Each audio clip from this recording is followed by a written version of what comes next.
Okay, hello ladies and gentlemen, and today I'm going to attempt to show you how to make an animated Twitch overlay, or YouTube overlay, or whatever you probably would use this for.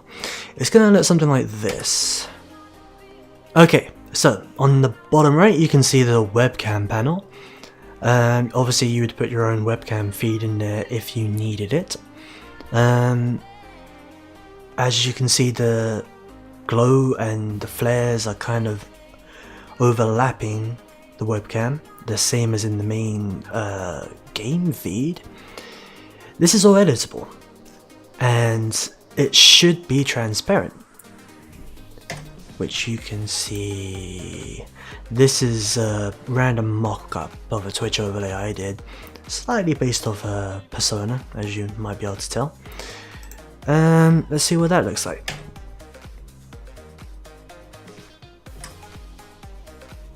So this one's more of a electrical theme. There's another webcam feed, there's another little window for whatever you want to put in it. I put my TailoftheDevil stuff in it. And yeah, the main video feed. I'm currently using footage of a random fire, but obviously that's where your gameplay is going to be going. You can see, like, just under the borderline where the effects are overlaying onto the main video.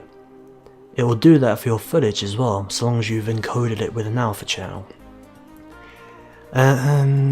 You could use an uncompressed AVI with an alpha channel, but your processor will probably explode. Same probably with a QuickTime movie. If your computer is really strong, it might be able to handle it. And if so, go for it, because the quality will be noticeably better. But I recommend, if you're using a slightly weaker PC, or if you're trying to game, stream and use an animated overlay on the same machine, record it with the highest quality FLV video with an alpha channel.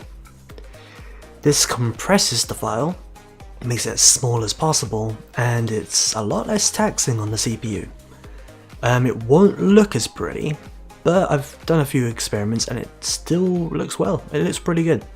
So I recommend encoding it like that. It will look better, trust me. This is highly customizable. I should have labeled this black solid Saber, but yeah. Saber is what I'm using to animate all this fancy electrical stuff. It's available for free on Video Copilot. I'll put the link in the description. I'm using After Effects CS6.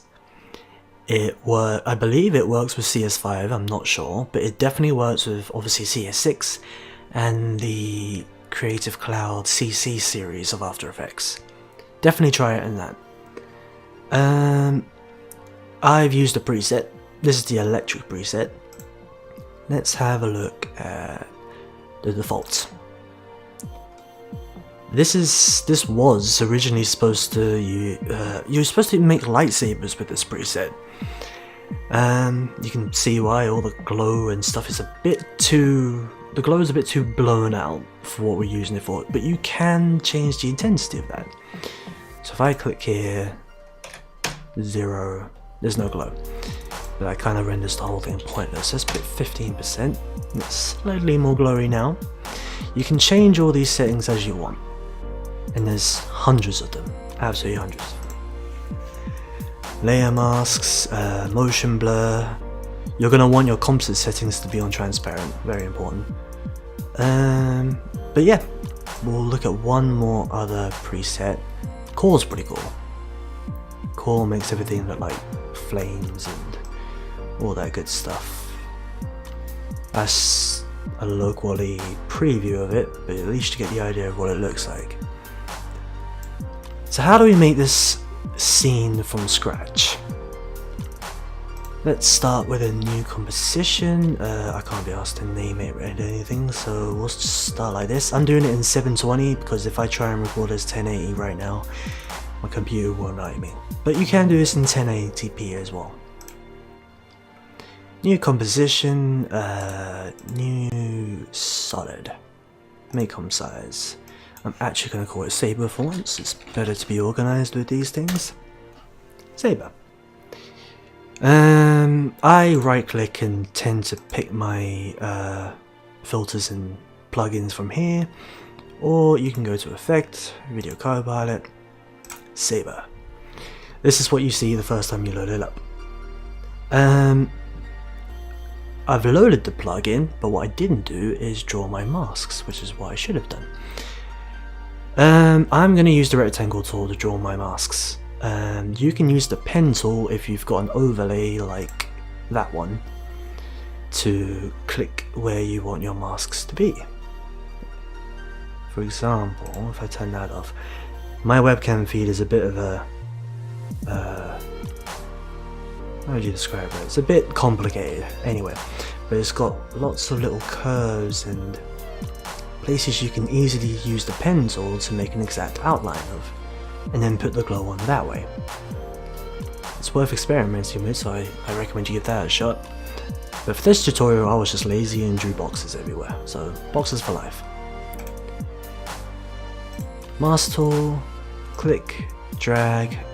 I am gonna guess and say this is gonna be my gameplay footage window.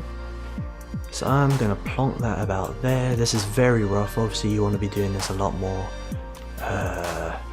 professionally, with a lot more detail. There we go. Basic webcam feed. Gameplay feed, you can put more stuff down there if you want, or up here, make use of all the space.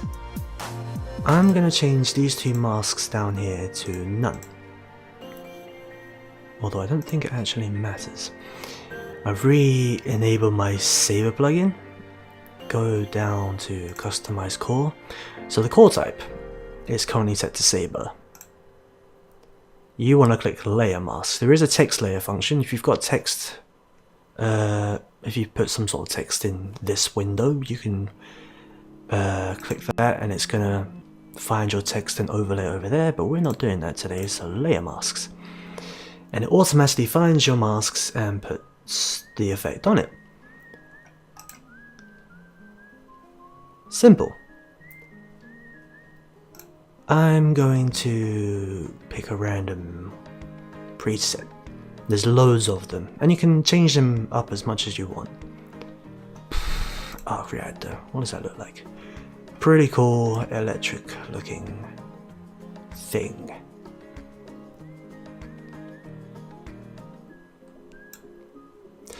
Now, the electric currents might be going a bit too wild for your liking. Like, you'll be playing the gameplay video and that might get a little bit distracting. So you might want to lower the core size a bit. That will lower that. The glow intensity, make it a bit easier to see what's going on. Distortion is probably going to be what you're looking for here. So here, core distortion, distortion amount, that will affect your current. You can make it as crazy as you want. So that's 67. That's quite insane looking and probably going to be very distracting. So let's turn that down all the way to 13. 13 looks pretty good. It clings closer to the window lines and is probably a little bit less distracting for your potential audience. The good thing about this is that once you've found your settings, you can change a lot of things without affecting everything else. Oh yeah, composite settings are transparent, that's important, otherwise we won't be able to see the background or what's going on. Alpha mode is actually something pretty useful. If I enable masks, and for the sake of this, put something in the background. What am I going to put in the background? We'll put that in the background. Oh no, I don't want to put a mask on it. Oh no. Delete that. Put that up there. Shameless self-advertising, I know, but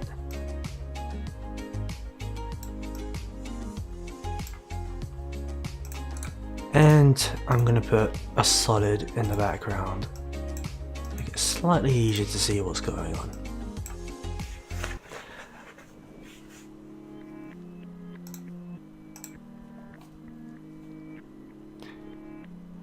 Okay, so I'm going to disable that quick so we can see better what's going on. Mask core. It doesn't seem to be doing much. Oh, yes. We turned those off earlier, but that probably wasn't the best idea. So with your masks masking out the boxes, enable masks and it keeps everything trapped inside the box. It doesn't allow it to go out like it did before. If you want the opposite of that, if you just want it going outwards and leaving the video footage untouched, that's what these ones are for. Invert mask, alpha mode, there we go. Do the same for the core, just the core, or just the glow. I tend to keep it off because it still looks cool when it's kind of overlaying your footage just a little bit like that. Let's try that with one more, and god, there's hundreds of these. Inferno is probably a good example, because it kind of destroys everything on the screen. That's pretty insane. You won't see anything with that. You might find a use for it, I don't know. But let's try the alpha mode with this. There we go. It kind of makes a background for everything. We'll try that with just the core. So the distorted glow is stuck to the outside, whilst the distorted core is overlaying on the footage feeds. That could be useful, but Inferno is a bit too much, so you might want to turn down some settings to keep that under control.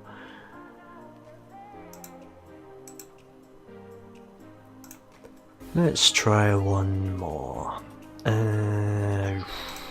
There's too many of these. Some of these are just basic lines, like Protocol and Neon, wherever that is.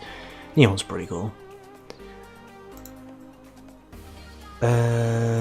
Ghostbuster, if I remember, was pretty cool. This would be great if you're playing like a horror game.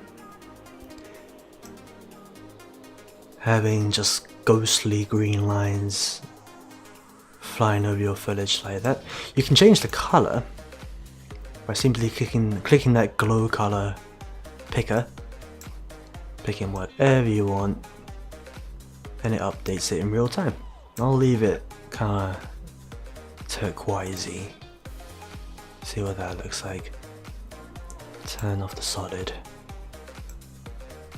Yeah, that's looking pretty cool. I'll give you a quick preview of what that's going to look like in real time. Give it a minute. Right. So that's what it's going to look like. Okay, I admit I didn't render that long enough, so we're getting very jumpy lines, but it's a preview. You'll see what it looks like better at the end. Now the important part, once you've got to this stage and you're happy with it, yeah, we'll use this one as an example.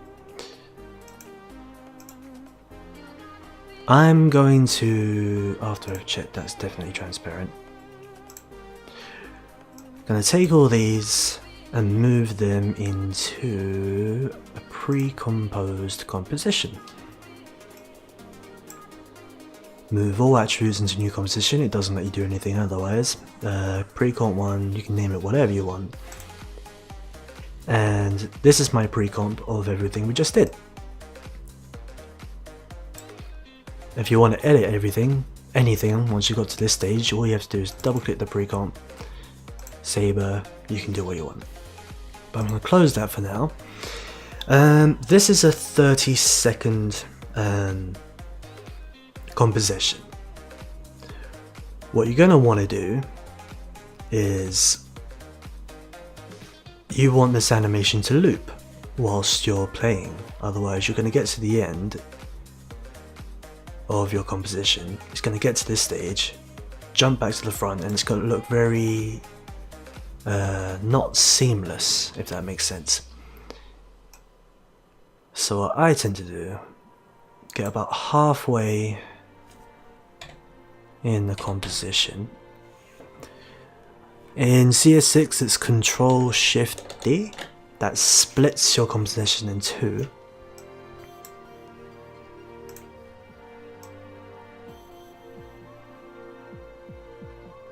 Right, we're gonna probably best use zoom in for this to make sure it's exact.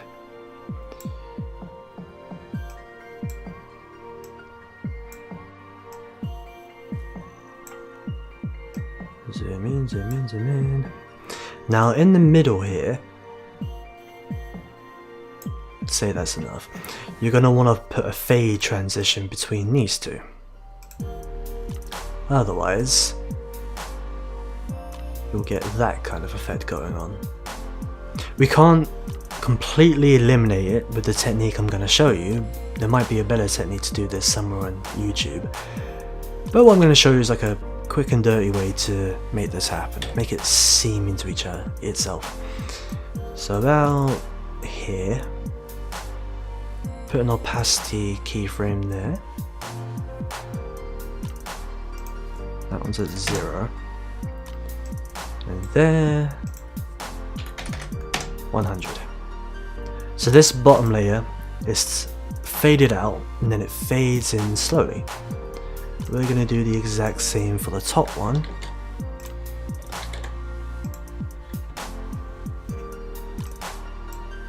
Move those keyframes. And we're going to reverse those. Time reverse keyframes. So,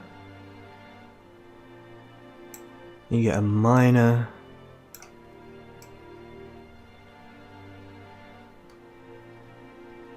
fade in and out when that's rendering. Let's have a quick preview and see what that looks like.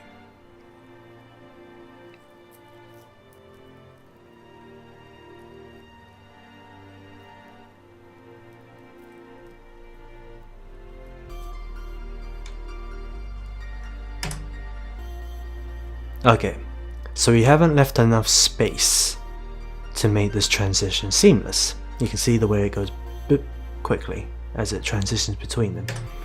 So we should probably lengthen that.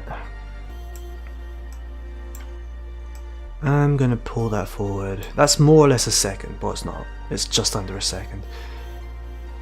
But if I pull this keyframe there, this is the 100% on the top layer. That's the 0. On the bottom layer, leave the 100% keyframe there, and move the 0% there. We should get a slightly more seamless transition. You can still tell when the transition is happening, and if you play around with the duration of this transition, you might be able to fix that. I managed to do it a couple of times, but it was like lots of experimentation to find the right timing. But it kind of looks like that, a nice fade in. And during gameplay, no one probably will notice that. But the idea is that we've started the video halfway through the animation, we've gone through, we're getting to the end of the animation, but it's seamlessly transitioning into the first frame of the video, and then we end. It is a good idea that we make sure this is the last frame. So this is the work area slider. We want to make sure that lines up exactly with the last frame.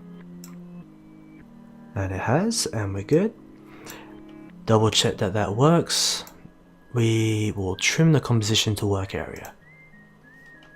So, theoretically, this video should start, play through, get to the end, and automatically loop back to the start again seamlessly, except for the light fading in the middle. Okay, we need to render this out now. And before you render, double check that it is in fact transparent. This button here will do that for you. Transparency grid. And composition, add to render queue. There we go. And double check your settings. So output module, I'm picking lossless with this, partly because I'm going to need it to encode it into an FLV with alpha, but I don't want to do it inside After Effects. I want to do that in Adobe Media Encoder because I've found the final result just looks better. You can do it in here, and if you played around with the settings that come up, you'll probably find what you need to do here. Like if you turn that pretty high up and played around with some of these settings, you'd probably be able to do it. But there's a preset inside Media Encoder that I'm going to use, and it's always better to have a lossless copy of this anyway, if you need to encode it into other formats. So I'm going to I'm going to click lossless and make sure that this channel, where it currently says RGB, now says RGB and alpha. That's it, that's all you need to do here. Click OK. Overlay lossless. And hit your render button. I'm going to stop the recording for a moment and come back when this is rendered because this takes an age. And I'll explain the rest of the journey from there. Okay, for the next part of the tutorial, we are in Adobe Media Encoder. In the CS6 versions, we have all these presets on the right. And I assume the CC version has it, if it has Media Encoder. I'm not sure, I don't use it.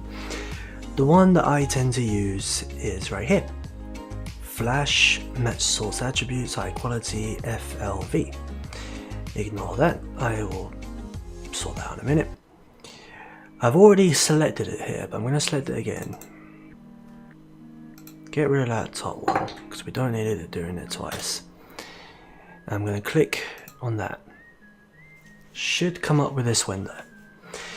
This is the uncompressed lossless version of that file we were working on before. You can preview it.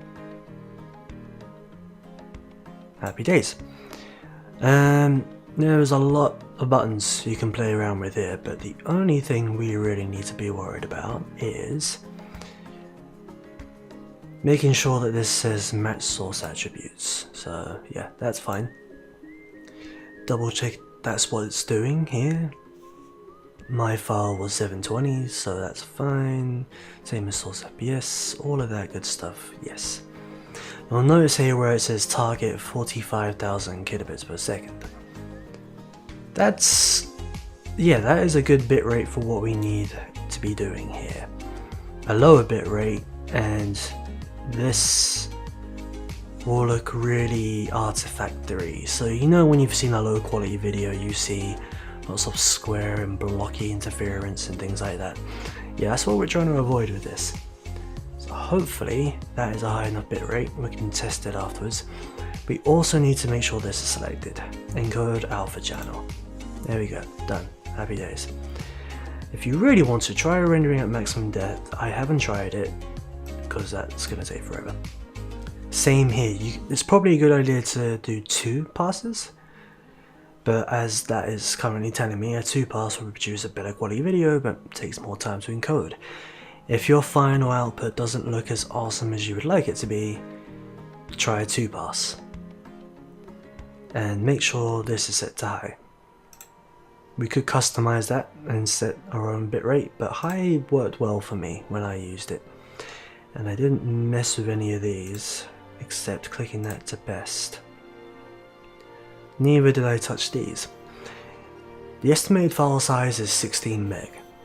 That's good, because when I tried this experiment with a QuickTime file with an alpha channel, it pushed out a file that was something like 400 megabytes. Having to overlay that over everything else I was doing really upset OBS, which is the streaming / recording program I'm using for Twitch and YouTube and all that good stuff. Last thing we should remember, find a place to put this. Yeah, we could leave it like this. Don't even need that. Just get rid of that and just call it overlay.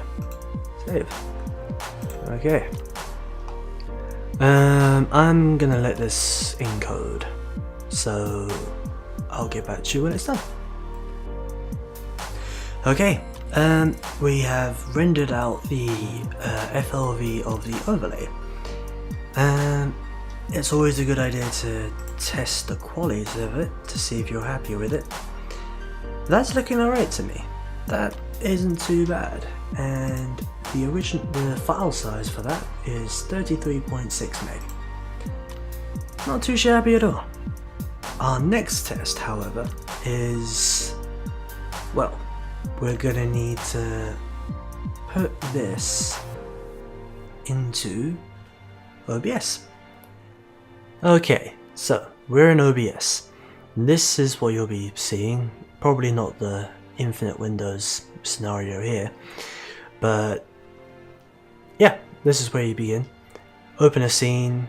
That's pretty straightforward. All you gotta do is enter your name, okay it, and it will bring up a scene there. I won't do that right now because that will mess up everything. The overlay, your FLV file, which you should have rendered before, this one, you can click and drag it into OBS. I've already got one in there, so I don't need two, so I'm gonna get rid of that one. So yeah, that's the overlay. It's looking pretty cool.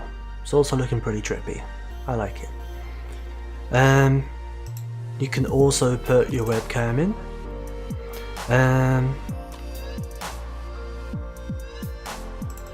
Also, you better I don't know if I mentioned that, but make sure that's looped and close file when inactive when you put the overlay in.